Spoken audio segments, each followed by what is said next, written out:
Qui consomme quoi, où et comment? C'est la question à laquelle tente de répondre l'enquête qui a été présentée à la presse ce jeudi matin. Ce sondage réalisé auprès de plus de 9000 résidents du Grand Genève a pour objectif de connaître et de comprendre les habitudes de consommation dans ce bassin de population. Un chiffre est ressorti de cette étude et il concerne le commerce en ligne. Ce n'est pas forcément tous les produits qui sont touchés de la même manière.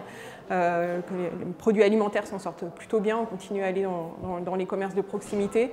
Par contre, ce n'est pas le cas bien sûr pour tout ce qui est plutôt l'offre, ce qu'on appelle équipement de la personne ou équipement du foyer, donc des achats plus occasionnels. La vente virtuelle de produits non alimentaires qui représentait 228 millions d'euros en 2018 a été multipliée par 3,5, atteignant 809 millions d'euros en 2024. Cette donnée confirme donc l'intuition des commerçants qui ressentaient une évolution des comportements, une tendance que les autorités publiques vont tenter d'inverser. Notre mode d'action, c'est vraiment de voir comment on peut renforcer le commerce local.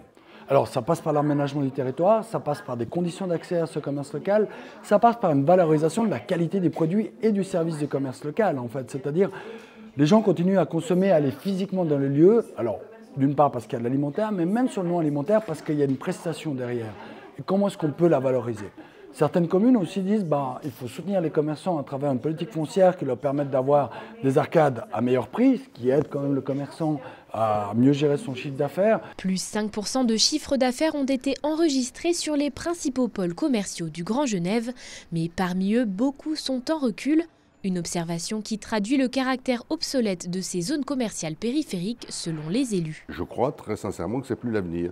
Je pense que l'avenir, ce n'est pas supprimer les zones périphériques, bien évidemment, c'est les transformer et leur trouver sans doute une multifonction.